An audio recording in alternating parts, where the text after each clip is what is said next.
దేవుడు చెప్పండి, ఏం కాదు, నేను మిమ్మల్ని పాస్ ఫెయిల్ చేసే పరిస్థితి కాదు, కానీ ఎందుకు సంతోషం?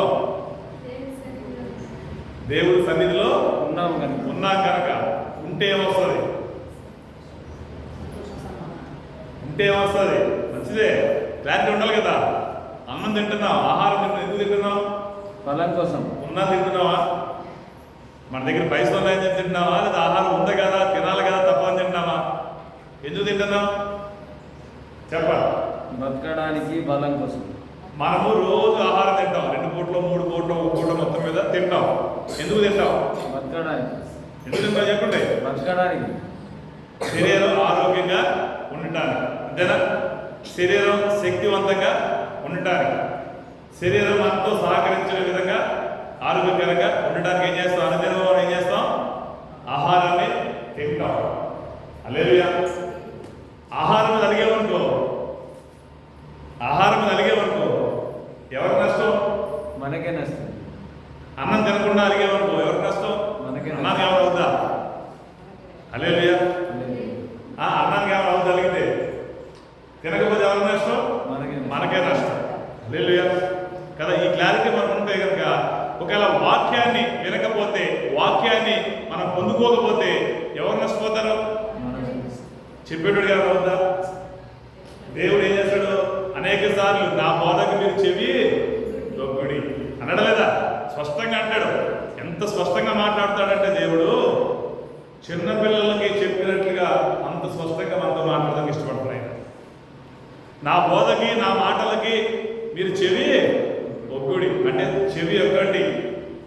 కానీ కారణం ఏంటి? ఇక్కడికి వచ్చేది అటు వచ్చేది. హల్లెలూయా. నీకు అర్థమవుతుంది కదమ్మా. మందిరానికి ఎందుకు వచ్చావు, ఎందుకు వెళ్ళావు, ఎందుకు మనల్ని దేవుడు పిలుచుకున్నాడు, ఎందుకు వెళ్ళాల్సి వచ్చింది, ఎందుకు వెళుతున్నాము అన్న విషయాల మీద మనకి క్లారిటీ లేకపోతే, దాని విషయం మీద మనకి ఒక రకమైన అంటే మనకి ఏమంటుందని అదే క్లారిటీ తెలియాలి మనకి. ఎందుకు వెళ్తున్నావు? ఏదో మందిరం ఉందని వెళ్తున్నావా? ఏదో ఖాళీగా ఉందని చెప్పి మందిరానికి వస్తావా? అంటే మనం ఖాళీగా ఉన్నాడు మందిరానికి వచ్చి ప్రభు అంటే అది ఎలా ఉంటుంది పరిస్థితి? బాగుంటుందా? హల్లెలూయా. ఇప్పుడు దేవుడు అంటే ఎంతమందికి భయం ఉంది? అసలు ఫస్ట్ ఒక క్వశ్చన్ వేస్తారు, దేవుడు ఉన్నాడా? ఉంటే చేతులు ఉన్నాడా? నిజంగా ఉన్నాడా? ఉన్నాడు అన్న నమ్మకాన్ని కలిగి ఉన్న ఒకసారి దేవుడు స్తుతించండి. ఒక్కొక్కసారి దేవుడు ఉన్నాడని ఒప్పుకుంటారు. దేవుడు చూస్తున్నాడు. దేవుడు మాట ఎప్పుడు తగ్గిపోదు. ఆయన మాట ఇచ్చాడు, నా కనుదృష్టి లోకమంతా సంచరిస్తుంది. ఎందుకు? యథార్థవంతుల్ని బలపరుస్తున్నారు. యథార్థవంతులు అంటే వారికి క్లారిటీ ఉండాలి. ఎందుకు బతుకుతున్నామా అన్న కారణం నీకు తెలియకుండా ఏదో బతికేసామన్న పరిస్థితులు ఉన్నాం అనుకో, ఏదో విలువ ఉందా? హల్లెలూయా. దేవుడు అంటున్నాడు 111వ కీర్తనలో మనం చదువుకున్న దానిలో ఒక మాట చూస్తే, ఆఖరి వచనం చూడండి. భయము ఏముంది అక్కడ?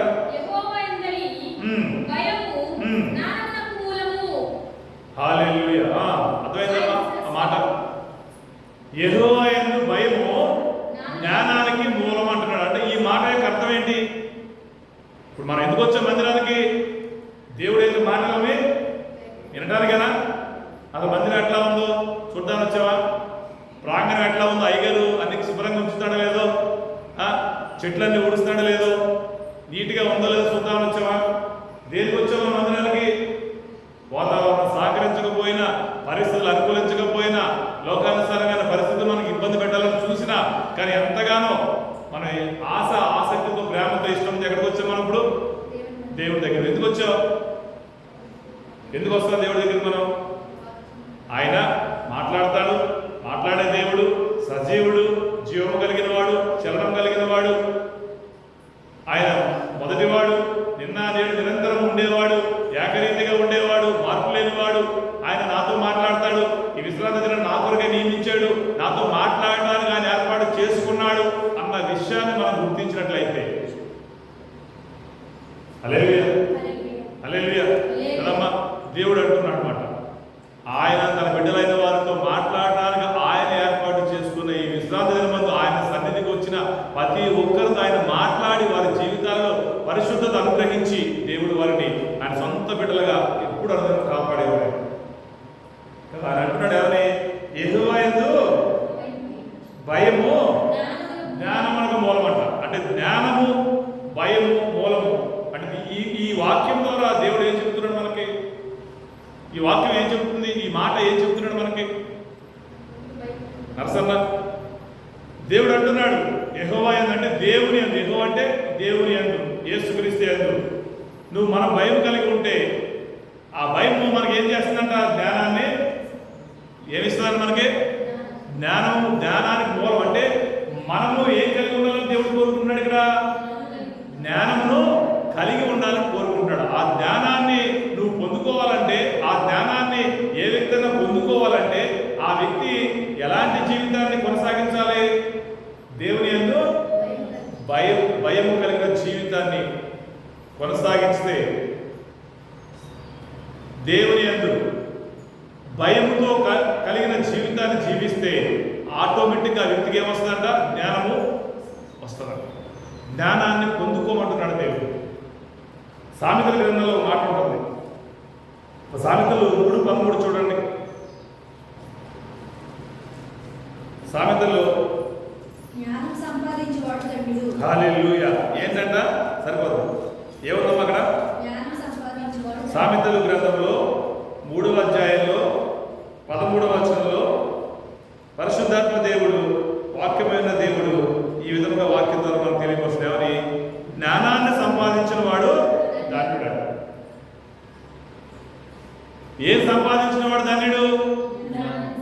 హల్లెలూయా, హల్లెలూయా, హల్లెలూయా. కింద 14వ వచనం చదవండి. అక్కడ వెండి సంపాదించేవాడు ధన్యుడు కాదు. హల్లెలూయా. మీకు అర్థమవుతాయా నా మాటలు? దేవుడి మాట అర్థమవుతాయా? వెండి సంపాదించేవాడు ధన్యుడు కాదు. కింద అపరంజి అపరంజి అంటే వజ్రాలతో అనుకోండి, పని వజ్రాలతో సమానం, విలువైనది. అపరంజి సంపాదించేవాడు ధన్యుడు కాదు. దాని కింద పగడాలు సంపాదించేవాడు ధన్యుడు కాదు. దానివల్ల అడిగే ప్రయోజనం లేదు. పగడాలు తెలుసు కదా, ముత్యాలు పగడాలు అంటే సముద్రాలు దొరుకుతాయి కదా, అది విలువైంది. అపరంజి, వెండి, బంగారము, పగడాలు, అపరంజులు ఇవి సంపాదించేవాడు ధన్యుడు కాదు. ఇంకేమన్నా అక్కడ? హల్లెలూయా, హల్లెలూయా, హల్లెలూయా. మీకు అర్థమవుతుందా? బంగారము సంపాదించేవాడు ధన్యుడు కాదు, వెండి సంపాదించేవాడు ధన్యుడు కాదు, అపరంజి సంపాదించేవాడు ధన్యుడు కాదు. ఇంకేమన్నా అక్కడ? పగడాలు సంపాదించేవాడు ధన్యుడు కాదు, ఆస్తి అంతస్తు సంపాదించేవాడు ధన్యుడు కాదు, బిల్డింగ్లు కట్టినవాడు ధన్యుడు కాదు, 100 ఎకరాలు పొలం కలిగిన వాడు ధన్యుడు కాదు, 100 మంది పిల్లలు ఉన్నవాడు ధన్యుడు కాదు. ఎవరు ధన్యులంట? జ్ఞానమును కలిగిన వాడు మాత్రమే ధన్యుడని దేవుని యొక్క లేఖనం తెలియపరుస్తుంది. నువ్వు నమ్మితే దేవుడు, ఆయన దేవుడని నమ్మితే ఆయన మాట నువ్వు నమ్మాలి కదా. హల్లెలూయా. మీకు అర్థమవుతుందా సిద్ధార్థ? ఇవి సంపాదించిన ధన్యులు కాదు. దేవుడు అంటున్నాడు అక్కడ సామెత గ్రంథంలో, ఈ వెండి, బంగారము, అపరంజి, పగడాలు ఇలా విలువైన వెలగలిగిన వస్తువులు సంపాదించిన వాడు ధన్యుడు కాదు. దానివల్ల ఏమీ లాభం లేదు అడిగి. కానీ దేనివల్ల లాభం పొందాడంట? హల్లెలూయా. ఆ 14వ వచనం చూడండి. అక్కడ అపరంజి సంపాదించడం కంటే జ్ఞానము ద్వారా వచ్చే లాభాన్ని నీకు ఎంతో మంచిది. ఏ లాభం మంచిది నీకు? వడ్డీ ద్వారా వచ్చే లాభం మంచిదా? వ్యాపారం ద్వారా వచ్చే లాభం మంచిదా? ఏ లాభం మంచిదంట? జ్ఞానముతో కలిగిన జీవితంలో నువ్వు కొనసాగుతున్నప్పుడు దాని వల్ల పొందుకునే పరిస్థితులే నీకు లాభాన్ని కలగజేస్తాయి. జ్ఞానము లాభము, జ్ఞానమే నీకు లాభాన్ని ఇస్తుంది. అండి ఏ లాభం ఇస్తుంది? జ్ఞానం నీకు ఏం కలగజేస్తుంది? దేవుడు అంటున్నాడు కదా, దేవుని యందు భయభక్తులు కలిగి నువ్వు జీవించినట్లయితే అది నీకు జ్ఞానాన్ని నీకు కలగజేస్తుంది, జ్ఞానాన్ని నీకు ఇస్తుందని స్పష్టంగా చెబుతాడు దేవుడు. ఇప్పుడు మనకు జ్ఞానం కావాలంటే ఏం కావాలి? ఎలా ఉండాలి? అంతేగా దేవుని యందు భయం కలిగిన జీవితాన్ని జీవించాలి. ఇప్పుడు కొంతమంది భర్తలు భార్యలంటే భయపడతారు. కొంతమంది భార్యలు భర్తలంటే భయపడరు, కోడలు అత్తలంటే భయపడరు, అత్తలు కోడలంటే భయపడరు. అటు ఇటు ఉన్న పరిస్థితులు. కొంతమంది కోడలు చూస్తే అత్త గదగద ఉంటుంది, కొంతమంది అత్తలు కోడలు చూస్తే గదగద ఉంటుంటారు. హల్లెలూయా. ఈ భయాలు మన జీవితంలో ఏ పెద్ద పోగొట్టునే ఉండవు, కలిసి వచ్చి ఏముండవు. కానీ దేవుని భయం మనకుంటే, దేవుని భయం మనకుంటే నువ్వు లాభాన్ని, నీవు పొందుకునే లాభం ఎలా ఉండో తెలుసా? నువ్వు ఊహించలేని లాభాన్ని పొందుకుంటా బిడ్డ. ఆమేన్. ఊహ అందదు నీకు, అది ఊహించలేనిది, ఎవరికి దొరకనిది, ఎవరికి దొరకనిది. ఎక్కడి నుంచి వస్తుంది ఆ యొక్క జ్ఞానం? ఎక్కడి నుంచి పొందుకోగలుగుతావు? ఎక్కడి నుంచి పొందుకోగలుగుతావు? ద్వితీయోపదేశ కాండంలో 4వ అధ్యాయం 6వ వచనం చూడండి. ఆ జ్ఞానము, ఆ దేవుని యందు భయము జ్ఞానానికి మూలం. అంటే దేవుని యందు భయంతో కూడా జీవితాన్ని కొనసాగించినట్లయితే ఆ జ్ఞానాన్ని పొందుకోగలుగుతామని అక్కడ దేవుడు చెబుతున్నాడు కదా. ద్వితీయోపదేశ కాండంలో 4వ అధ్యాయం 6వ వచనం చూడండి. ఈ కట్టడలన్నిటినీ మీరు గైకొని వాటిని ఆచరింపవలనంట. ఏంటి కట్టడం? మళ్ళీ ఇక్కడికి వద్దాం, వేది దగ్గర పెట్టుకోండి. ఏంటి కట్టడాలు? ఏంటి? నిర్గమకాండ 20వ అధ్యాయం తీయండి, 20వ అధ్యాయం తీయండి.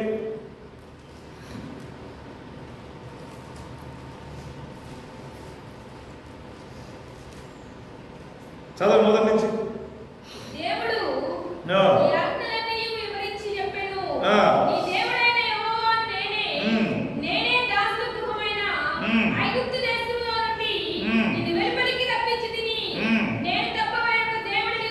హల్లెలూయా. దేవుడు ఈ కట్టడలు చెబుతాడు, యాత్ర చెబుతాడు. ఏంటంట? ఏమనకూడదు మన జీవితాల్లో? ఏమనకూడదంట? నేను తప్ప వేరొక దేవుడు నీకు ఉండకూడదు. ఇప్పుడు మన జీవితాలు ఎవరు ఉండాలి? యేసయ్య. ఎవరు దేవుడిగా ఉండాలి? యేసయ్య. అందరూ ఆయన పేరు చెప్పండి ఒకసారి, నోరు తెరిచి. యేసయ్య. ఇంకొకసారి చెప్పండి. యేసయ్య. ఎంత స్లోగా చెబుతారా? అసలు ఆయన నామానుకున్న అధికారాన్ని బట్టి అన్న కొద్దిగా నోరు తెరిచి చెప్పదు. ఎవరైనా కొనుక్కు రావాలా? ఎవరైనా కొనుక్కు రావాలా? ఎవరైనా పర్మిషన్ అడగాల? పర్మిషన్ అడగాల? లేదు కదా. గట్టి చెప్పండి. యేసయ్య. ఆయనే నీకు దేవుడిగా. ఇంకా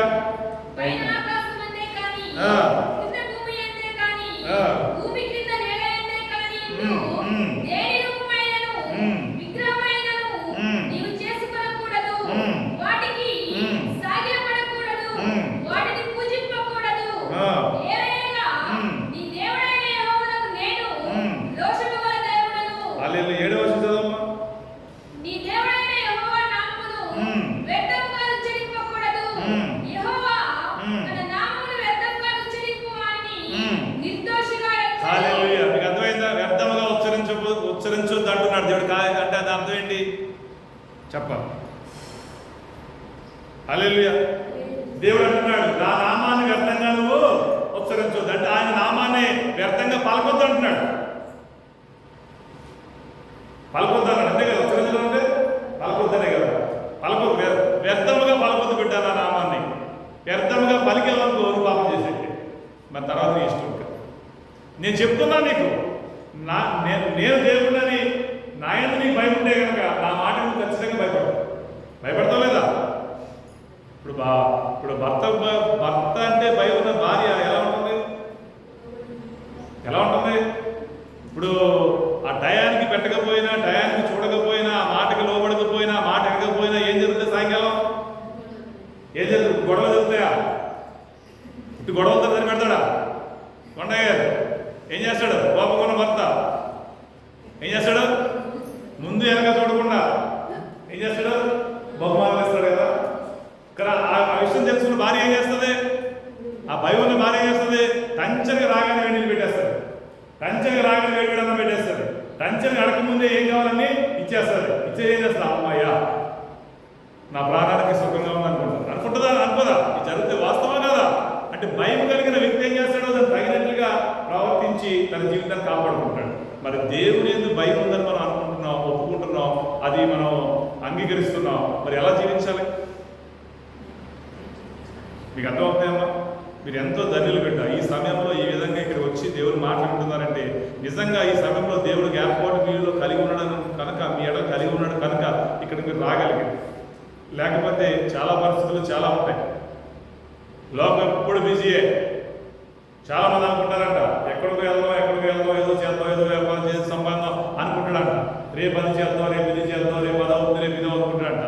ప్రభు అంటాడు వాడు చూసి విరివాడా, రేపు దినమేదో ఏం జరుగుతుందో నీకు ఏం తెలుస్తుంది, ఏం జరుగుతుందో అని నేను చెప్పిన మాట నిర్లక్ష్యంగా పక్కగా పెట్టి రేపటి దినం తెలియని దినం కూడా నువ్వు నన్ను పక్కగా పెట్టి నన్ను నిర్లక్ష్యం చేస్తావంటే అది నీ జీవితాన్ని ఎంతగా నువ్వు చూసుకుంటావు అన్నాడు. దేవుడు నవ్వుతాడు.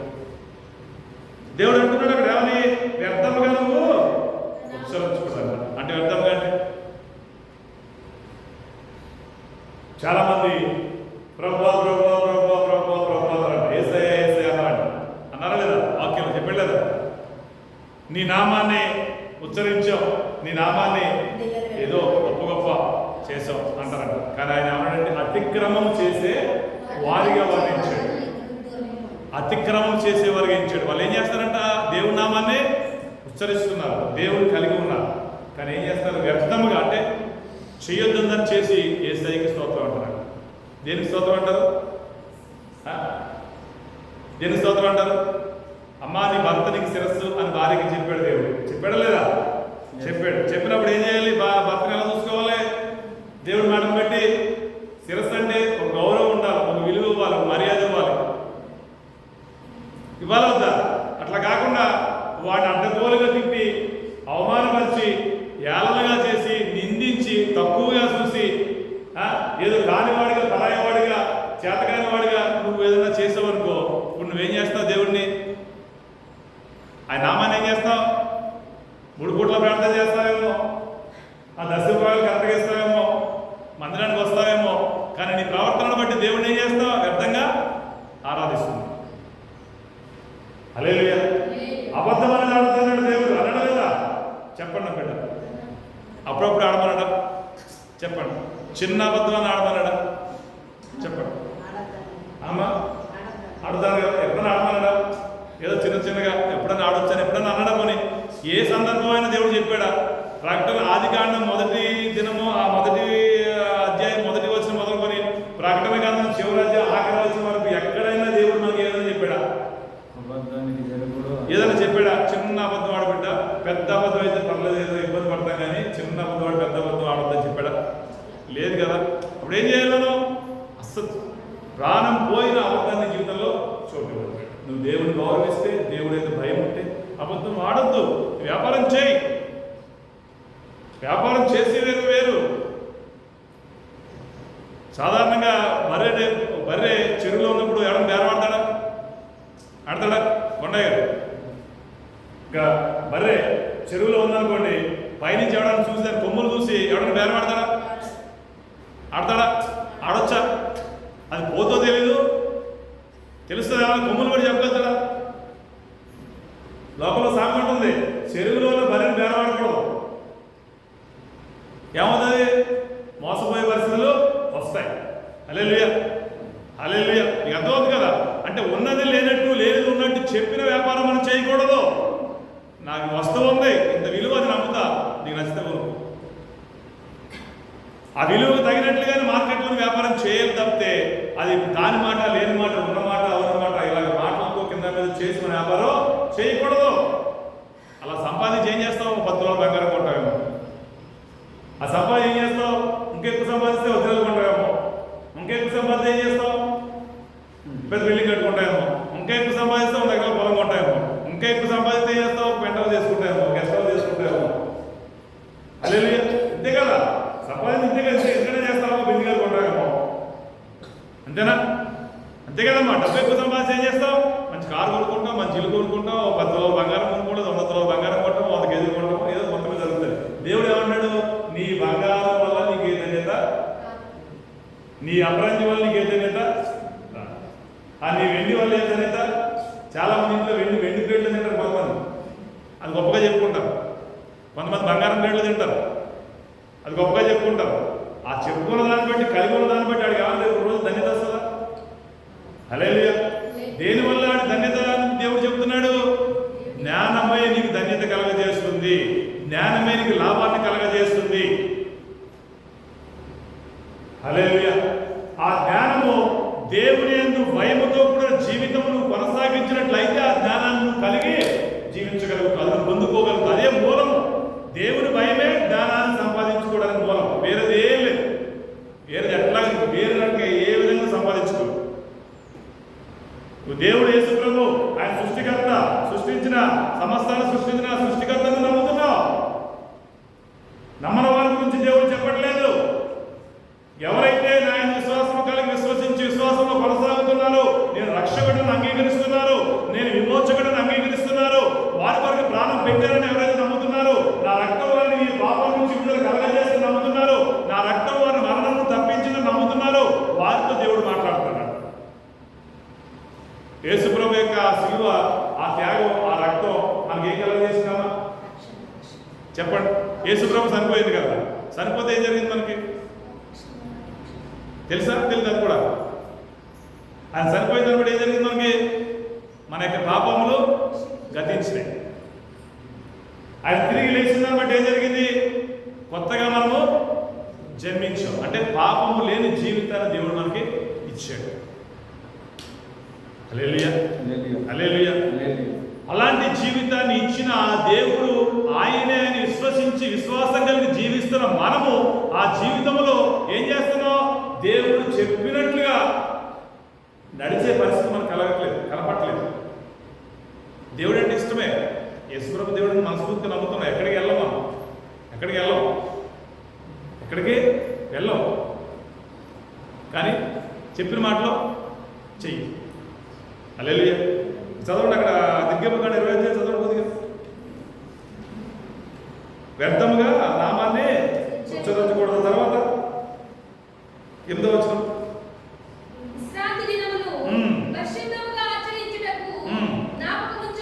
హల్లెలూయా. దేవుడు చెబుతున్నాడు ఇక్కడ ఏమని?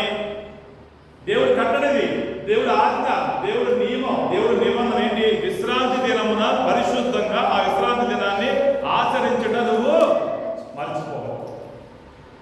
ఎప్పుడు లేని పనులు ఆదివారం వస్తాయి మనకి. ఎన్నడూ లేని విషయాలు ఆదివారం జ్ఞాపకం వస్తాయి. హల్లెలూయా. అదే రోజు మార్కెట్కి వెళ్తాం, అదే రోజు షాపింగ్కి వెళ్తాం, అదే రోజు బంధువులింటికి వెళ్తాం, అదే రోజు పరామర్శించడానికి వెళ్తాం, అదే రోజు ఏదో పని పెట్టుకుంటాం తప్పితే దేవుడు ఏమన్నాడు? నా మందిరంలో విశ్రాంతి దినమందు పరిశుద్ధంగా నువ్వు ఆచరించు బిడ్డ అన్నాడు. దేవుడు చెప్తున్న మాట. హల్లెలూయా. అలా ఆచరిస్తే ఆ జ్ఞానము నీలో నివాసం చేస్తుంది. జ్ఞానము నీలో నాలో నివాసం చేస్తే విశ్రాంతి దినాన్ని మనం పాటిస్తామా, పాటించమా? జ్ఞానం మనలో నివాసం చేస్తే, జ్ఞానం మనలో ఉంటే కనుక విశ్రాంతి దినాన్ని మనం పాటిస్తామా, పాటించమా? హల్లెలూయా, హల్లెలూయా కదా. జ్ఞానాన్ని ఎలాంటి వాడు పాటించగలుగుతాడో తెలుసా? ఎలాంటి వాడు పాటించలేడో తెలుసా? హల్లెలూయా. జ్ఞానాన్ని పరిశుద్ధ గ్రంథంలో చూస్తే నిర్గమకాండం 35-33 చూడండి ఒకసారి. చిన్న మాట అక్కడ దేవుడు ఇచ్చేస్తాడు మీకు. మళ్ళీ ఎక్కడికి వద్దాం. 35-33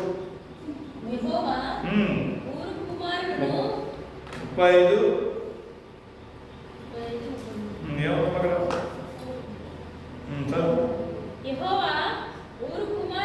కింద వస్తుంది చదువుతాం.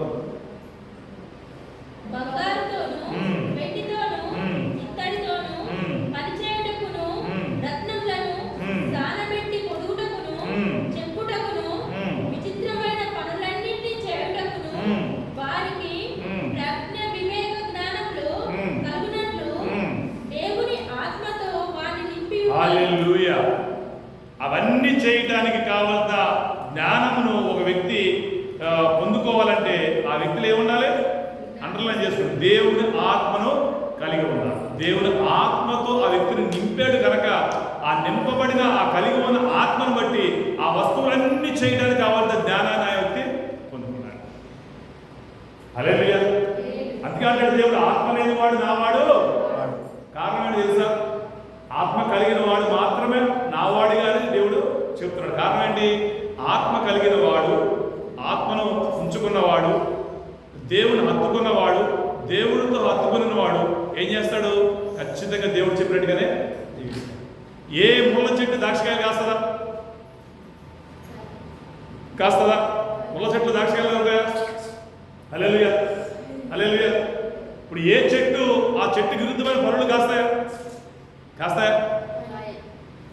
హల్లెలూయా. ఇప్పుడు మామిడి చెట్టు దగ్గరికి వెళ్ళి జాంకాయలు కోసం తింటే ఎలా ఉంటుంది? ఇప్పుడు జామ చెట్టు దగ్గరికి వెళ్ళి మామిడికాయలు కోసం తింటే ఎలా ఉంటుంది? దొరుకుతాయా? దొరకవు కదా. అంటే అర్థం ఏంటి? ఏ చెట్టు దానికి తగిన ఫలాలను అది కాస్తుంది, ఫలింప చేస్తుంది. దేవుడు అంటున్నాడు అదే మాట నూతన నిబంధనలో దేవుడు అంటాడు, ముళ్ళ చెట్టులో ద్రాక్ష ఫలాలు ఏరుకోలేవు. హల్లెలూయా. ఆత్మ లేని వాడు ఆయన కార్యాలు చేస్తాడని నువ్వు నమ్మగలుగుతావా? ఆత్మ లేని వాడు దేవుని భయం కలిగి ఉంటాడా? అసలు ఉండనే ఉండడు. ఆ దేవుని భయం ఎవడు కలిగి ఉండగలుగుతాడు? ఆత్మ కలిగిన వాడే భయం కలిగి ఉండగలుగుతాడు. హల్లెలూయా. దేవుడు అంటున్నాడు మాట, నా యందు కలిగి ఉన్న భయం నీకు జ్ఞానాన్ని కలగజేస్తుంది. ఆ దేవుడు సన్నిధిని నీలో ఉంచగలుగుతుంది. ఉన్న ఆ సన్నిధిని బట్టి, ఆ జ్ఞానాన్ని బట్టి నువ్వు ఒక లాభాన్ని పొందుకోబోతున్నావు బిడ్డ. కనుక ఆ లాభం కొరకు ఆశ కలిగి జ్ఞానంతో కలిగిన జీవితాన్ని నువ్వు జీవించి నీ జీవితాన్ని సార్థకం చేసుకుంటాడు దేవుడు అని చెప్పి చాలా మంది ఎక్కడ తప్పిపోతున్నారని చెప్పి దేవుడు తెలుసు. వెండి కోసం పరిగెడుతున్నావు, బంగారం కోసం పరిగెడుతున్నావు, అభివృద్ధి కోసం పరిగెడుతున్నావు, ఈ భూ సంబంధమైన వాటి అన్ని కోసం పరిగెడుతున్నావు తప్పితే మరి దేవుడి యొక్క జ్ఞానంతో కూడిన జీవితం కొరకు ఎవరు కూడా ఆశ కలిగి ఉన్నట్లేదు. హల్లెలూయా. హల్లెలూయా. ఎలీషా దగ్గర శిష్యుడు ఉన్నాడంట. ఎవరు? గెహజీ. ఆ ఎలీషా దగ్గరకు ఒక వ్యక్తి వచ్చాడు, నయమాన్ అని. ఆ వ్యక్తి జీవితంలో దేవుడు కార్యాలు చేశాడు. చేసిన కార్యాలను బట్టి ఆ వ్యక్తి కృతజ్ఞత కలిగి ఎలీషాకు బహుమానం ఇవ్వబోయాడు. ఆ బహుమానాన్ని ఎలీషా అన్నాడంట, నాకేమొద్దు తీసుకోమన్నాడు. అన్నప్పుడు ఆ వ్యక్తి తిరిగి వెళ్ళిపోతాడు. ఈ పక్కన ఉన్న గెహజీ అనుకున్నాడంట, మా ఏలిన వాడికి మా యొక్క గురువుకి బుద్ధి లేదు, ఊరికి వస్తున్నారు ఎందుకు ముందు కూడా చెప్పి చేయడంట వెనకాల వెళ్ళి అంటే గురువు చెప్పింది దేవుడి యొక్క మాట తెలియపరిచిన దాన్ని విన్న ఈ వ్యక్తి ఆ మాట నిర్లక్ష్యం చేసి వీడికేదో తెలిసిన దాంతో పరిగెత్తికి వెళ్ళి ఆ ధనాన్ని తెచ్చుకున్నాడు. దాంతో పాటు ఏమో తెచ్చుకున్నాడు? కుష్ఠరోగం. అదే కుష్ఠరోగం ఏమొచ్చింది? కుష్ఠరోగం. కుష్ఠరోగం వస్తే ఎక్కడుంటాడు మనుషులు తెలుసా? బయట. అంతకుముందు ఎక్కడుండేవాడు? మందిరంలో. అంతకుముందు ఎక్కడుండేవాడు? ఎలీషా పక్కన ఉండి నీళ్ళు పోసి కూడా అంతే కదా. దగ్గర శిష్యుడు, బాగా సన్నిహితం కలిగిన వ్యక్తి, ఆ దగ్గర ఉండి సహవాసం ఉండి ఇంట్లో ఉండి ఈ గురువు తిన్నదాన్ని తినుకుంటూ ఆ ఆనందంగా సంతోషంగా ఉండేవాడు. ఏం చేసి ఏమైపోయాడు? ఆ ఆశ దురాశ ఏమైపోయింది? దేవుడి సహవాసాన్ని, సేవకుల సహవాసాన్ని, ఆ దేవునితో కలిగిన ఆ ఐక్యతని ఏమైంది? పోగొట్టుకున్నాడా? ముంచుకున్నాడా? అదే కుష్ఠరోగులు ఊర్లో ఉంచేవారు ఆ రోజుల్లో. తెలుసో తెలీదో చాలా మందికి తెలిసి ఉండొచ్చు. నాడు కుష్ఠరోగులు వెళ్ళేసేటప్పుడు వారి కోసం వచ్చాక ఎక్కడ ఉండి దావకానాలని ఎక్కడ అడవుల దాంట్లో పెట్టుకోండి. అది అంటు వ్యాధి లెక్క. కుష్ఠు వ్యాధి కలిగి ఉన్నాడంటే అసలు వాడిని మరీ దారుణంగా చూసుకోరు వాడు. వాడి జీవితాలు చాలా దారుణంగా ఉంది. హల్లెలూయా కదా. అలాంటి దేవుడి మాట నిర్లక్ష్యం చేసి, సేవకుడి మాట నిర్లక్ష్యం చేసి ఏదో లాభం పొందుకుందాం అని చెప్పి ఆ వెండి ఆ బంగారం బట్టల కొరకు పరిగెత్తుకున్నాను బట్టి ఏం తెచ్చుకున్నాడు? దేవుడి సన్నిధిని పోగొట్టుకున్నాడు. హల్లెలూయా. ఇప్పుడు ఏలియా తర్వాత ఎవరు ప్రవక్త అయ్యారు? ఏలియా తర్వాత ప్రవక్త ఎవరయ్యారు? ఎలీషా. ఎలీషా ఏలియా దగ్గర శిష్యరేఖం చేసి ఏలియా తర్వాత ఎలీషా గొప్ప ప్రవక్తగా పేరు తెచ్చుకున్నాడు. నెక్స్ట్ ఎవరు రావాలి? లెక్క రావాలి. ఏమైపోయింది? చేతులారా రాసి తీసుకున్నాడు. చూసావా? రాజులు వచ్చి మోకరిస్తారు, నువ్వు శత్రువులు వచ్చి నీకు లేని 11 అన్నాడు కదా, భక్తిహీనుల యొక్క స్వాస్థ్యాన్ని నీకు అప్పగిస్తాను. అలాంటి అధికారం కలిగిన హోదా కలిగిన స్థితిని ఏమైపోయింది? 2 జతల బట్టల కోసమో సంచి వెండి కోసం. హల్లెలూయా. ఇప్పుడు జ్ఞానము ద్వారా వచ్చే లాభం నీకు ఇంపార్టెంటా? నీకు విలువైందా? ఈ వెండి బంగారం వల్ల వచ్చిన లాభం విలువైందా? నువ్వు దేన్ని విలువ ఎంచుకున్నావు బిడ్డ? ఈ క్లారిటీ ఉన్నా ఏది విలువైంది మనకి? చెప్పాలి. ఇప్పుడు వెండి ఉంది, బంగారం ఉంది, అన్ని మంచిదే. దీని వల్ల నువ్వేం చేస్తావు? ఒక దగ్గర ఉంటుంది ఎవరి నీ వెండి ఆపదలో నీ వెండి బంగారం నీకు ఎక్కడ పరిస్థితి అక్కడికి రాదు, అది తుప్పుపట్టిపోతా అంటాడు దేవుడు. ఈ వెండి ఈ బంగారం 100 కేజీల బంగారం ఇచ్చి నీ మరణాన్ని ఆపగలుగుతావు? ఆపగలుగుతావు? యథార్థం ఆడుకుందాం, సత్యం ఆడుకుందాం. మళ్ళీ ఏదో మాట దాటేసి మాట్లాడద్దు, ఏదో పక్కగా మాటలు మగ్గవలసి మాట్లాడద్దు.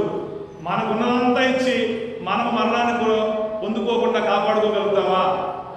చెప్పాలి. కాపాడుకోగలుగుతామా? అది సాధ్యమా? మనకు ఆస్థాన్ని ఇచ్చేసి నాకు మరణం రావద్దండి, అది అవుతుందా? ఎవరితో అవుతుంది మరణం తప్పించుట? ఎవరితో అవుతుంది? ఇప్పుడు కీర్తనలు ఏముంది? మరణం తప్పించుట యెహోవా. అది మరణాన్ని తప్పించేది ఎవరి వశము? దేవుని వశము. మరణాన్ని తప్పించుట దేని వశము? జ్ఞానముతో అవుతుంది. మరణం తప్పించుట జ్ఞానముతో అవుతుంది. జ్ఞానం అంటే ఎవరు? దేవుడు. అది వాక్యం ఏం చెబుతుంది? జ్ఞాన వివేకములకు ఆధారము ఆయన. ఆ జ్ఞానమే నిన్ను నన్ను మరణమును తప్పించగలుగుతుంది. అంటే నరకములో పడకుండా తప్పించగలుగుతుంది. ఇప్పుడు ఈ లోకంలో వెండి కావాలా? చెప్పండి. బంగారం కావాలా? అపరాధి కావాలా? అంటే ఇలా అన్నది కన్ఫ్యూజ్ కాకండి. దేవుడు ఎన్ని ఇస్తాడు? దేవుడు అన్ని ఇస్తాడు బిడ్డ. నా మాట తప్పుకోవచ్చు, నీ మాట తప్పుకోవచ్చు, కానీ దేవుడి మాట తప్పుకోవచ్చు. ఎవరు? ఆకాశ పక్షుల్ని అవి విత్తుతాయా? ఏమైనా పోస్తాయా? పంట కూర్చుకున్నాయా? అవి బతకట్లేదా? వాటిని నేను పోషించట్లేదా? నేను నిన్ను పోషించనా? వాటికంటే ఎంతో విలువైన వ్యక్తివి, నాకు సంబంధించిన వ్యక్తివి, నా స్వరూపం కలిగిన వ్యక్తివి, నా స్నేహితుడిగా ఉన్న వ్యక్తివి, నా ప్రాణం పెట్టాను నీ కొరకు, నేను నిన్ను పోషించలేనా అని దేవుడు అంటాడు. పోషిస్తాడా? పోషించలేడా? పోషిస్తాడు. మరి ఈ నమ్మకాన్ని మనం కలిగి ఉన్నప్పుడు అనవసరమైనవి, పనికిరాని వాటి అందు ఆశ కలిగి, ఆసక్తి కలిగి, అవసరమైన జ్ఞానాన్ని మనం పోగొట్టుకుంటాం. హల్లెలూయా, హల్లెలూయా, హల్లెలూయా. ఆ జ్ఞానాన్ని మనం పొందుకోవాలంటే ఏం చేయాలని చెప్పాడు దేవుడు? ఇప్పుడు ద్వితీయోపదేశ కాండంలో 4వ అధ్యాయంలో 6వ వచనంలో ఈ కట్టడలన్నింటినీ మీరు గైకుని ఆచరించాలి. ఏ కట్టడం మనం చదువుకున్న నిర్గమకాండ 20 అధ్యాయాలు చదువుకున్నాం. అన్ని కింద చాలా ఉంటాయి అక్కడ. వాటిని గూర్చి విను జనముల దృష్టికి అదే మీకు జ్ఞానం, అదే మీకు వివేకం. వారు చూసి నిశ్చయముగా ఈ గొప్ప జనము జ్ఞాన వివేకములు గల జనమని చెప్పుకుంటారు. అన్య జనులు, ఎరగని జనులు, దేవుని యొక్క భయం కలిగిన జీవితం మీరు కొనసాగుతున్నప్పుడు వారు అంటారంట, నిశ్చయముగా ఈ జనము జ్ఞాన వివేకము కలిగిన జనమని చెప్పుకుంటారు. ద్వితీయోపదేశకాండం 4:6. ఆ కట్టడలు మీరు విన్నారు, ఆ కట్టడలు మీరు ఆచరించినట్లయితే, ఆ కట్టడలను బట్టి మీరు జీవించినట్లయితే ఆ జనం అనుకుంటారంట, నిశ్చయముగా జ్ఞానము వివేకము కలిగిన జనులు వీరే అని చెప్పుకుంటారంట. హల్లెలూయా, హల్లెలూయా. దేవుని యందు భయం మనకు ఉన్నట్లయితే జ్ఞానాన్ని మనం పొందుకోగలుగుతాం. ఆ జ్ఞానం పొందుకోవడం ఎంతో ధన్యత, అది అందరికీ దొరకదు. ఆ జ్ఞానాన్ని మనం పొందుకోవాలంటే మనం ఎలా జీవించాలి? నిర్గమకాండ 20 అధ్యాయంలో మొదటి మనం చదువుకున్నాం. ఇలా ఉండాలి. ఆ వ్యర్థముగా నామాన్ని ఉచ్చరించకూడదు, విశ్రాంతి దినాన్ని పాటించాలి. నేను తప్ప నీకు వేరే దేవుడు ఉండకూడదు. ఇంకేమున్నాయి అక్కడ? చదవ.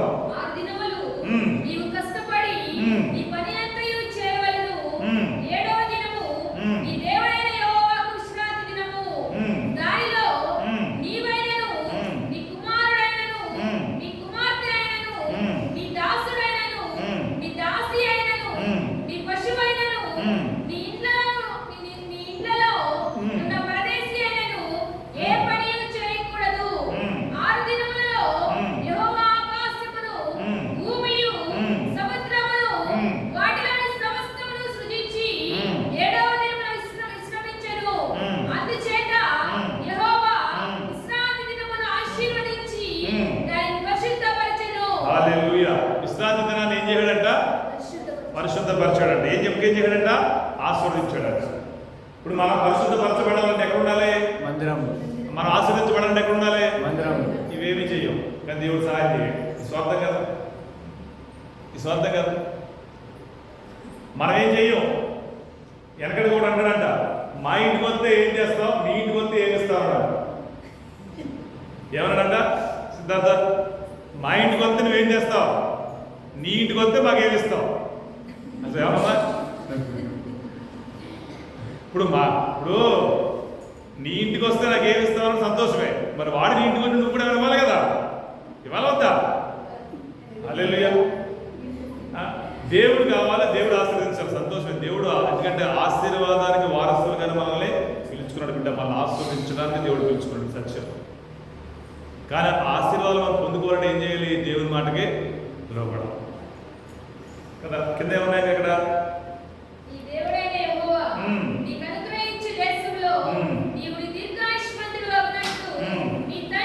నీ తండ్రిని నీ తల్లిని అబ్బాయి ఇది మాత్రం నడవదు, ఇది మాత్రం నడవదు. నీ తండ్రి నీ తల్లి అంటే కోడలు అనుకుంటుందంట, నా తండ్రి నా తల్లే, నీ తల్లి తండ్రి నాకు సంబంధం లేదంటున్నాను. హల్లెలూయా హల్లెలూయా. ఉండయి కదా, అంతే కదా, అలాగే ఉన్నాయి కదా రోజులు. దేవుడు ఏమంటాడు, నువ్వు దీర్ఘాయుష్వంతుడిగా ఉండాలంటే అంటే ముగింపు లేని జీవితంలో నువ్వు జీవించాలంటే నీ జీవితం ఎలా ఉండాలి? నీ తండ్రిని నీ తల్లిని సన్మానించాలి. హల్లెలూయా హల్లెలూయా.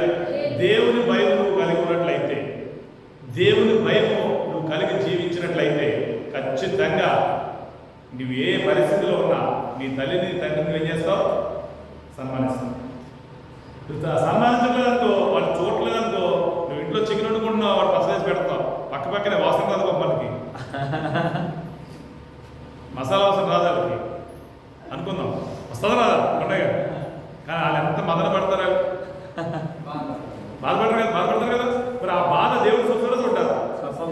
బాధ పడే వారు మరణ చెవులకి ఇప్పుడు ఏమైపోతుందంటే వారి బాధ వారి వేదన నీకు ఏమంటారు, నీ కీడు కలగజేస్తుంది. హల్లెలూయా. కనుక ఎవరి దగ్గర తల్లిదండ్రులు ఉంటే కనుక మనం పెట్టుకుని మనమే తినకుండా మనకు పొందిందని వాళ్ళు కూడా పెట్టడం నేర్చుకున్నాం, మనకు ఆశీర్వాదం.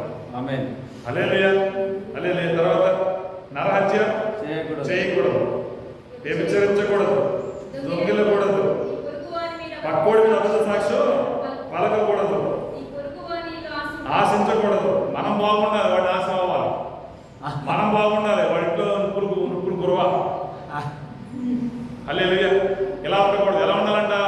నిన్ను వాళ్ళని పొరుగు వాళ్ళని నన్ను అసలు నువ్వు ఎలా ఉండాలనుకుంటున్నావో, నీ భర్త, నువ్వు, నీ బిడ్డలు, నీ భార్య, నీ అత్త, నీ మామ, తల్లి, తండ్రి, నీ కుటుంబం నువ్వు ఎలా ఉండాలని ఆశిస్తావు, సంతోషమే. అలాగే పక్కింటోడు కూడా ఉండాలని మనసు కలిగి ఉంది బిడ్డ. హల్లెలూయా. తర్వాత కిందకు వచ్చాడు చాలా ఉన్నాయి. హల్లెలూయా. ద్వితీయోపదేశకాండం 4:6 చెప్పినట్టు నా ఆజ్ఞలు ఆయన కట్టడలు విన్నవాడు జ్ఞానాన్ని సంపాదించుకోగలుగుతాడంట. దాని ప్రకారం జీవించిన వాడు జ్ఞానాన్ని కలిగి ఉండగలుగుతాడంట. ఆయన ఆజ్ఞలు కట్టడలు ఏంటన్నట్టు చూస్తే కనుక దీర్ఘమక నిర్రాజ్యాలు మన మొదటి వయసులో మనం చూసుకున్నాం. ఈ విధంగా నువ్వు జీవించి బిడ్డ, ఈ విధంగా నువ్వు ప్రవర్తించి బిడ్డ, ఆటోమేటిక్గా జ్ఞాన దిగులు నివాసము చేస్తున్నాడు. హల్లెలూయా కదా. అలా నివాసించి ఆ జ్ఞానాన్ని బట్టి లాభాన్ని పొందుకుంటామంట. ఏంటి లాభం? ఇప్పుడు దేవుడు వలన మనం పొందుకోపోయేది, దేవుడు లేని వారు పొందుకోలేనిది ఏంటి చెప్పండి? అది కాదు కదా. ఏంటంట? ఏంటమ్మా నమ్ముతున్నారు లేదు మాట? నమ్ముట నీ వల్ల అయితే ఆ నమ్మకానికి తగినట్లుగా నువ్వు బతికితే ఖచ్చితంగా నీ జీవితంలో గొప్ప కార్యం చేస్తావు. నువ్వు నిత్య జీవాన్ని పొందుకోగలుగుతావు, వారు పొందుకోలేరు. దేవుడిని కలిగిన ఆ యొక్క జ్ఞానం, దేవుడి ఎందుకు కలిగిన ఆ విశ్వాసాన్ని బట్టి, జ్ఞానాన్ని బట్టి, రక్షకుడుగా అంగీకరించిన జీవితాన్ని బట్టి నువ్వేం పొందుకోగలుగుతావు? ఆ జ్ఞానం నీకేం పొందుతావు? నీకేమి అందివ్వగలుగుతుంది? నీ సమకూర్చగలుగుతుంది? జ్ఞానంతో నువ్వేం పొందుకోగలుగుతావు? ఇప్పుడు ఆ నిత్య జీవాన్ని దేని ద్వారా సంపాదించుకుంటారు చెప్పి బిడ్డ, ఒకసారి నీ జీవితం ఆలోచించు. వాడి మీద కోపం, వీడి మీద కోపం, వాడి మీద ఆయాసం, వీడి మీద ఆయాసం మనం పెట్టుకోకూడదు. హల్లెలూయా. కొన్ని పరిస్థితులు కావాలని చెప్పి శత్రువులు ప్రేరేపిస్తాడు మన విశ్వాసాన్ని బలహీనపరచడానికి, దేవుడి సహవాసం తొలగిపోవడానికి, ఆ సహోదరులు ఉండకుండా చేయడానికి ఏం చేస్తాడు? లేనిపోని అనుమానాలు, లేనిపోని ఆలోచన ఏం చేస్తాడు? వాళ్ళని పుట్టించి ఏం చేస్తాడు? సన్నిధికి రాకుండా, సహవాసం రాకుండా, దేవుడి దగ్గర రాకుండా ఆ దూరం నుంచి దూరం ఎలాగా వెళ్ళిపోతాడు. ఎంతమంది రోడ్డు మీద బయట వెళ్తారు, అలా చేస్తారు, ఏమంటారు? మన రోడ్డు మీద అందరూ ఆ భక్తి ఉంటుంది, సరిపోతుందా? చాలా మంది రోజు వస్తాయి కదా నమ్మకాలు, ఖచ్చితంగా అలా అనుకుందే వెళ్తారు. సంతోషమే, దేవుడు తలుచుకుంటా సంతోషమే. అలా అనుకుంటే సరిపోతుందా? మరి ఆయన చెప్పినట్టు నెల అవుతా? నన్ను జ్ఞాపకం చేసుకుంటున్నావు, నన్ను గుర్తు చేసుకుంటున్నావు, నన్ను గుర్తు చేసుకునే వారి పక్షముగా, నన్ను జ్ఞాపకం చేసుకునే వారి పక్షంగా కార్యాలు చేస్తాను. వారి మనవలు ఆలకిస్తారన్నాడు, వారి మొరవలు తీరుస్తారన్నాడు. కానీ ఏం చేయమన్నాడు? వాళ్ళని నా మాట నువ్వు వినన్నాడు.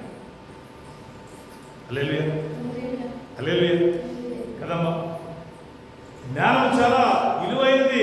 ఆ జ్ఞానం మనం కలిగి ఉన్నట్లయితే ఆ జ్ఞానం వల్ల ఒక లాభాన్ని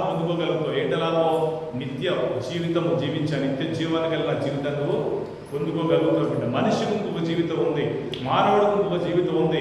ఇది మన యాత్రికులుగా మనం ఉన్నాం ఇక్కడ. ఈ జీవితం కొంతకాలమే, ఈ జీవితము శాశ్వతం కాదు.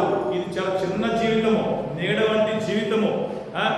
ఇంకేమన్నా గడ్డి పువ్వులండి జీవితము, ఒలిగిన నీళ్ళు ఎత్తలేని లాంటి జీవితము. అంతా అయిపోతుంది సడన్గా.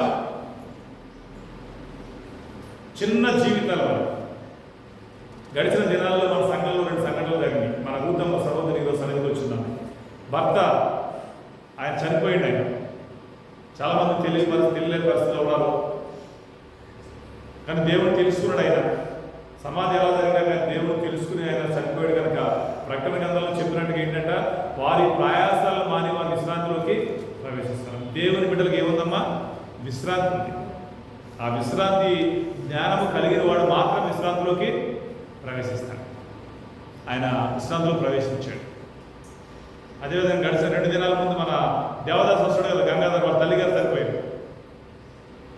భార్గవి వాళ్ళు భార్గవి అత్తగారు అనురాధాలు అనారోగ్యం బట్టి ఆమె కొద్దిగా వయసు ఎక్కువే, 80 ఉంటాయేమో. ఎప్పటి నుంచి కూడా బాగోలేదు ఆవిడకి. ఈ వర్షాలు బట్టి పరిస్థితులు బట్టి ఆవిడ కూడా మన ప్రభుత్వం నిద్రించారు. ఇక్కడ మీరు లేకపోయినా ఫోన్ల ద్వారా పరిస్థితులు బట్టి అన్ని సమకూర్చడం జరిగింది. వారి తల్లిగారు కూడా ఆ విశ్రాంతిలోకి ప్రవేశించారు. అంటే ఈ జ్ఞానము కలిగిన వారు ఏమైపోయింది? యాత్ర ముగించిన తర్వాత దేంట్లోకి వెళ్ళారు? వాళ్ళు విశ్రాంతిలోకి వెళ్ళారు. విశ్రాంతి ఎవరికి నిలిచి ఉంది తెలుసా? ఎవరికి విశ్రాంతి ఇస్తుంది? దేవుని బిడ్డలకే విశ్రాంతి ఇస్తుంది. ఎబ్రీ పత్రికలో ఉంటుంది కదా, దేవుని ప్రజలకు విశ్రాంతి నిలిచి ఉంది. హల్లెలూయా. చూస్తే ఎబ్రీ రాజు పత్రికలు మాట చూడండి. మీకు అది దేవుడి యొక్క మాట మీకు మనసులో పెట్టుకోవచ్చు. ఎబ్రీ రాజు పత్రికలో 4:9 వచనం. కాబట్టి దేవుని ప్రజలకు విశ్రాంతి నిలిచి ఉన్నది. హల్లెలూయా. దేవుని ప్రజలకు అంటే జ్ఞానము కలిగిన ప్రజలకి, జ్ఞానముతో ఉన్న ప్రజలకి, జ్ఞానముతో నివసిస్తున్న ప్రజలకి, జ్ఞానమును పొందుకున్న ప్రజలకి, జ్ఞానమును ఉంచుకున్న ప్రజలకి ఏముందంట? విశ్రాంతి.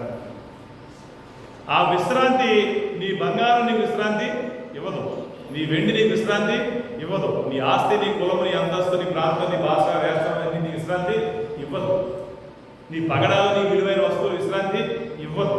ఒక వ్యక్తికి విశ్రాంతిని అనుగ్రహించి ఆ విశ్రాంతిలో కొనసాగించేది ఏంటంటే ఒక్కదానికే అధికారం ఉంది. ఏంటది? జ్ఞానం. హల్లెలూయా, హల్లెలూయా, హల్లెలూయా. కొంతమందికే అది విశ్రాంతి పొందుకో. ఎవరంటే కొంతమంది జ్ఞానాన్ని కలిగిన వాడే విశ్రాంతిలో జీవించగలుగుతాడు. మరి మన విశ్రాంతి కావాలా వద్దా? ఎంతమంది విశ్రాంతి కావాలి? నిజంగా కావాలా వద్దా? కావాలంతే. ఎందుకంటే ఈ జీవితం శాశ్వతం కాదు, ఎంతున్నా శాశ్వతం కాదు, ఏదున్నా శాశ్వతం కాదు. ఈ సత్యాన్ని మనకు తెలుసు, ఈ సత్యం ఇది మనం చూస్తున్నాం, ఇది యథార్థం మనం చూస్తున్నాం. ఇది ఎరుగున్నప్పుడు ఏం చేస్తాం? ఎరిగిన దాని ప్రకారం బతకాలి మనం. చూస్తా అక్కడ ఊపు ఉందని తెలుసుండి కూడా ఊపిరి పడతాడా? హల్లెలూయా. ఊపిలో పడితే ఏమవుతుంది? మంచిగా ఉంటుందా? ఊపిలో పడ్డాడు బతుకుతాడా? సాయాన్ని బాధిస్తాయి. చెరువులో ఎంత ఉంటాడు కాబట్టి ఊపులో ఒక వ్యక్తి దిగితే బయటకు వస్తాడు. ఎవడో లేకపోతే అక్కడ ఎవడన్నా పక్కన ఒక వ్యక్తి ఉంటే బతకెళ్తే తప్పితే ఎవడో లేకుండా ఎవడన్నా ఊపిలో పడితే వాడు సచ్చినా బతకలేడు. ఊపులో పడ్డాడు ఎంతగా గుంజుకున్నాడు అంతగా కిందగాడు వెళ్ళిపోతాడు. ఆ ఊపుకున్న ఆ లక్షణం ఏంటంటే, దాని గుణగణాలు ఏంటంటే, ఒక వ్యక్తి ఊపులో పడ్డాడంటే నువ్వు ఎంతగా గుంజులాడుతున్నావు అంతగా కింద వెళ్ళిపోతుంది. దాని లోపలికి వెళ్ళిపోవడం అంటే బయటపడడం చాలా కష్టం. హల్లెలూయా, హల్లెలూయా. ఈ లోకం ఊపిలాంటిదమ్మా. ఈ లోకం ఊపిలాంటిది. లోకం వెండి బంగారం అంటే ఈ లోకానుసారమైన లోకం యొక్క పరిస్థితుల్లో మనసు కలిగి మనం జీవించేవాడు ఊపి అలా ఆకెళ్ళిపోతుందండి. కొంతమంది ఉంటారట ఎలాంటి సామెతల గ్రంథంలో 1వ అధ్యాయంలో ఎంతమందికి దేవుడి మాటలు అర్థమవుతాయి? అర్థమవుతున్నాను నిజంగా అర్థమవుతాయి కదా. దయచేసి దేవుడి మాటలు మీరు భద్రపరచుకుని జీవించున్నాము. మీరు ఎంతో విలువైన బిడ్డలు. అందరికీ ఆశ ఉంటుంది దేవుడు అంటే, ఇక్కడ రాలేదు కానీ దేవుడు ప్రేమించాడు కనుక మిమ్మల్ని పిలుచుకున్నాడు. గొప్ప ధన్యత మీకు ఇచ్చాడు కనుక ఆ ధన్యతను కాపాడుకుంటున్నాడు. ఉచితంగా వచ్చిన దాన్ని మీరు చాలా మంది ఏంటంటే ఉచితంగా ఇస్తే వాడు తెలియదు, అడిగి నిర్లక్ష్యంగా ఉంటుంది. అంటే రక్షణ ఉచితంగా వచ్చింది కదమ్మా, ఆ విశ్రాంతి ఉచితంగా రాదు. నువ్వు కష్టపడాలి, దేవుని కొరకు కష్టపడాలి, దేవుని కొరకు బలంగా ఉండాలి. సామెతలు 1:29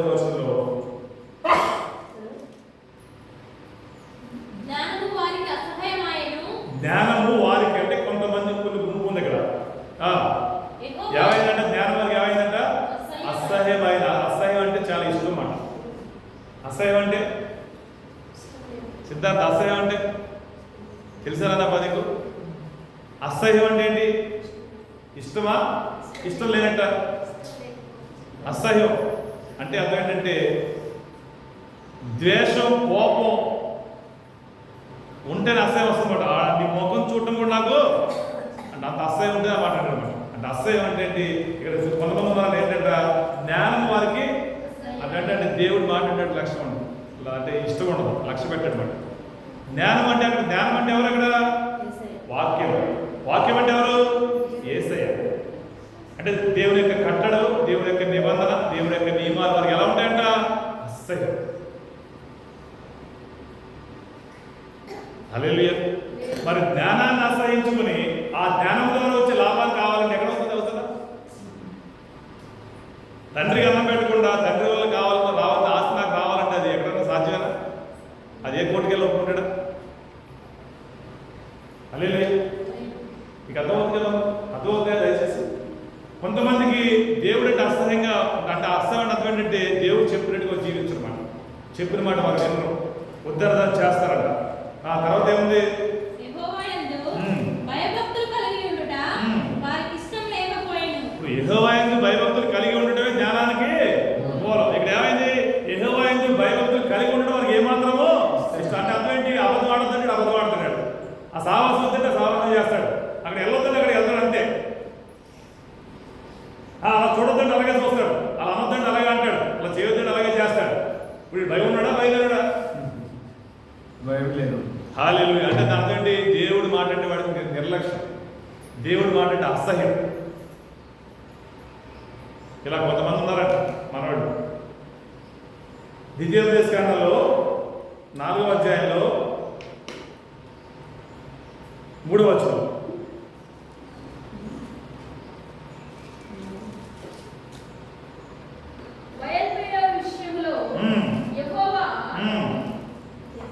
యెహోవా చేసిన దానిని మీరు కన్నులారా చూచితిరి కదా.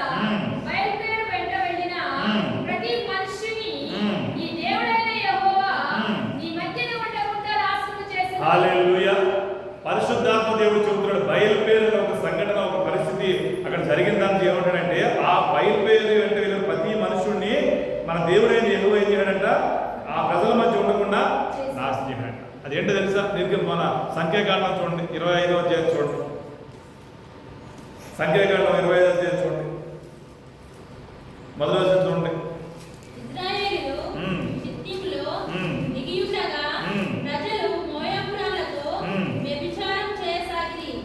ఆ స్త్రీలు తమ దేవతల బలులకు ప్రజలను పిలువగా వీరు భోజనం చేసి వారి దేవతలకు నమస్కరించారు. ఇశ్రాయేలీయులని మోయాబీయులు అనబడిన వ్యక్తులు పిలిచారంట. పిలిచి వారి యొక్క విశ్వాసం కలిగిన ఆ పరిస్థితుల్లో వారు పూజించే వారిని వారు ఏం చేశారంట?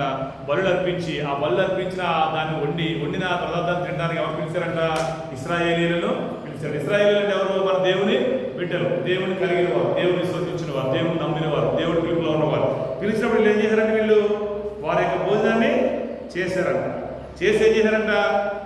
వారి దేవతలకి ఇచ్చారంట. దేవుడు ఏం చెప్పాడు వీళ్ళకి? నిర్గమకాండం చూడండి, నిర్గమకాండం 34:15 చూడండి.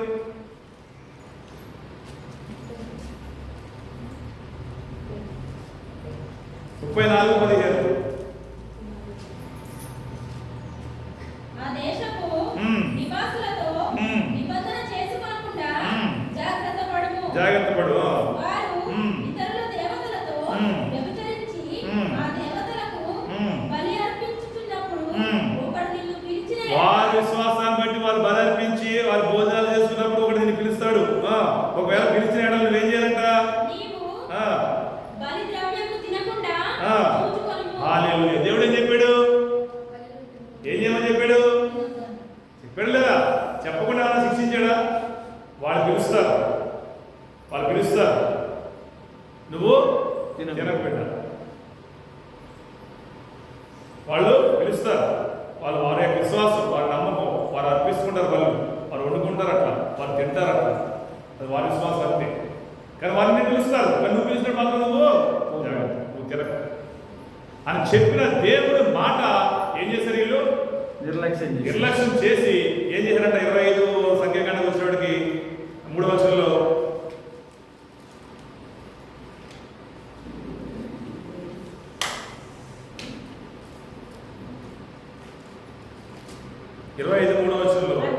అట్లు ఇశ్రాయేలీయులు బయల్పేరుతో కలుసుకున్నందున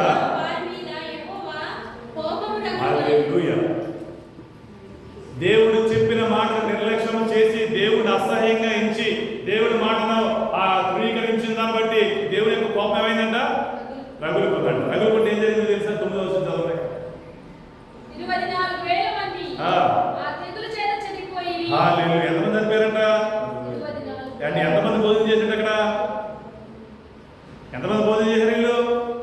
ఉలోమని వెళ్ళిపోయారు పిలిచారని చెప్పి.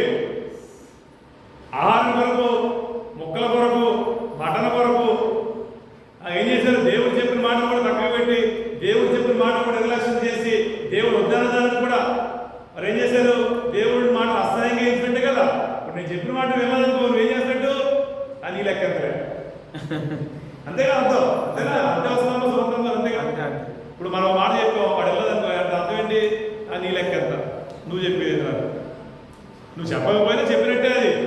ఆ జ్ఞానాన్ని మనకు దేవుడు ఇస్తాడు. ఆత్మ వివేచన తెలుసా? నువ్వు అడగకపోయినా నువ్వేమన్నా నాకు తెలుసు. నువ్వు ఏం మాట్లాడకపోయినా, నువ్వు నాకు ఏం చెప్పకపోయినా నీ ప్రవర్తన వల్ల దేవుడు నాకు చెప్పేస్తాడు. అది వివేచన. హల్లెలూయా, హల్లెలూయా. మీకు అర్థమవుతుందా? దేవుడు అంటున్నాడు, తినొద్దని చెప్పాడు, వెళ్ళొద్దని చెప్పాడు, మొక్కొద్దని చెప్పాడు, నమస్కరించొద్దని చెప్పాడు, భుజించొద్దని చెప్పాడు, సాగిలపడొద్దని చెప్పాడు, నేను తప్ప వేరే వాళ్ళు ఉండకూడదని చెప్పాడు.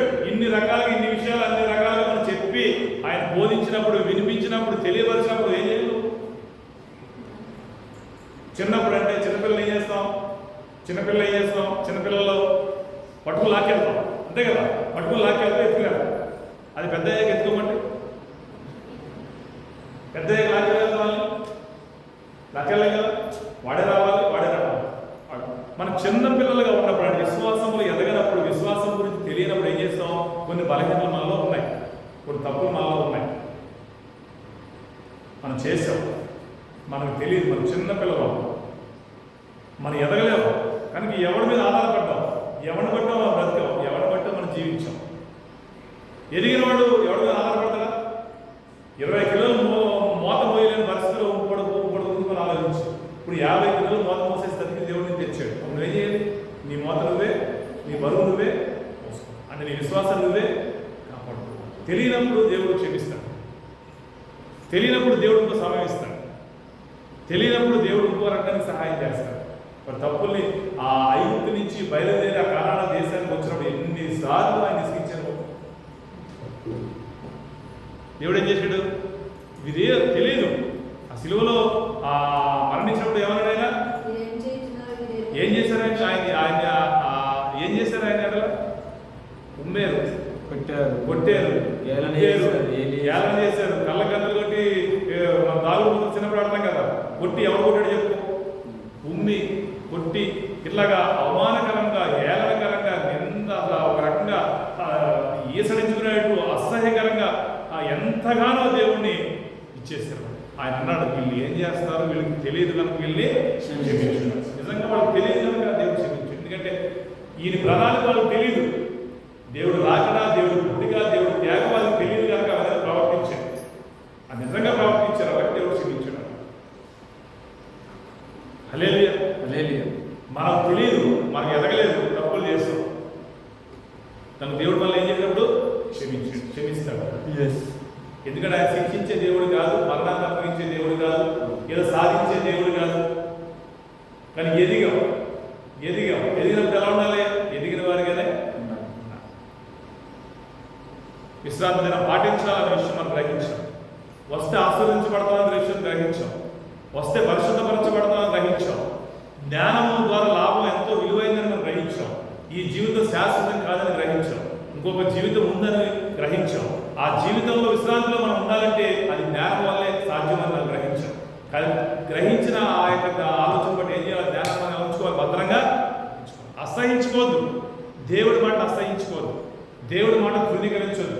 దేవుడి మాటను వ్యర్థంగా మనం నిర్లక్ష్యం చేయొద్దు. హల్లెలూయా. హల్లెలూయా. దేవుడు చెప్పాడు, వాళ్ళు పిలుస్తారు వెళ్ళొద్దని చెప్పాడు. కానీ వీరు ఏం చేశారు? వీళ్ళు అసహించుకునే దేవుడు వాడు తృణీకరించిన దాన్ని బట్టి, బయలుదేరి జీవితాన్ని బట్టి, వాడు దేవుడు చెప్పిన మాటలు కూడా పక్కన పెట్టి వారు వెళ్ళి తిన్నదాన్ని బట్టి ఎంతమంది చచ్చిపోయారంట? 24,000 మంది. ఎంతమంది? 24,000. పరిశుద్ధుల మధ్య, దేవుడి ప్రజల మధ్య వారు ఉండకుండా దేవుడు వారు ఏం చేశాడు? పరిశుద్ధుల మధ్య ఎవరు ఉండగలుగుతారు? హల్లెలూయా. ఇప్పుడు అగ్ని ఇంకా బాగా మండాలంటే దాంట్లో ఏవేయాలి? నువ్వు కట్టెలేయాలి. ఏవేయాలి? కట్టెలేయాలి. నీళ్ళు పోతే ఏమవుతుంది? చల్లారిపోతుంది. నీళ్ళు పోతే ఏమవుతుంది? అగ్ని చల్లారిపోతుంది. నువ్వు మండేవాడిగా ఉండాలి కానీ, విశ్వాసంలో ఎదిగేవాడిగా ఉండాలి కానీ, ఆ విశ్వాసాన్ని బలహీనపరుచుకునే స్థితిలో ఆ మంట తగ్గిపోయే విధంగా నీ పరిస్థితులు నువ్వు కలగజేస్తున్నారో నువ్వు గెలవడతావు. మండాలి అని ఆలోచన అనుకున్నప్పుడు పోయి ఏం చేస్తావు? నాది కట్టెలు ఎక్కువ పెడతావు పెట్టవా? మా కొండగా ఇంటికి బట్టి కాల్చినప్పుడు ఏం చేస్తారు? తొందరగా కావాలంటే పోసుడే కనుక అక్కడ అవి ఇవి తెచ్చి, అలా కాకుండా ఏదో సంచి 2 రోజులు వేసుకుంటే ఎన్ని రోజులు కాలుస్తారు అట్లా? హల్లెలూయా. నీకు అర్థమవుతలేదా? ఇప్పుడు మన ఎదుగుదల ఆ శత్రువు ఏం చేస్తాడు? భయపడేవారుగా ఉండదు. నీ అగ్ని ఎంతగా మండితే అంతగా అగ్నిలో శత్రుగారులు ఏమైపోతాయి? కాలిపోతాయి బిడ్డ. శత్రువును దహించేస్తాడు దేవుడు. శత్రువు దహించబడాలంటే, శత్రు కార్యాలు నీ మీద పనిచేయకుండా ఉండాలంటే నీ విశ్వాస జీవితంలో ఏం చేయాలి? ఎదగా. హల్లెలూయా.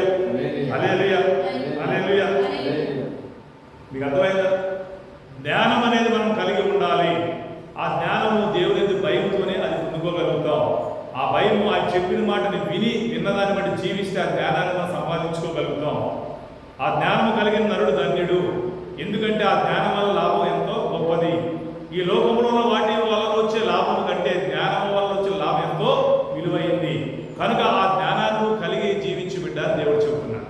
ఇలా కొంతమంది నా మాట విన్నారు, నా విశ్వాసం ఉన్నారు, కానీ నా మాట నిర్లక్ష్యం చేసి, నా మాట అసహ్యంగా ఇచ్చి, నేను చేయొద్దని దాన్ని చేస్తున్నారు బట్టి ఈ విధంగా వాళ్ళు నశించిపోయారు.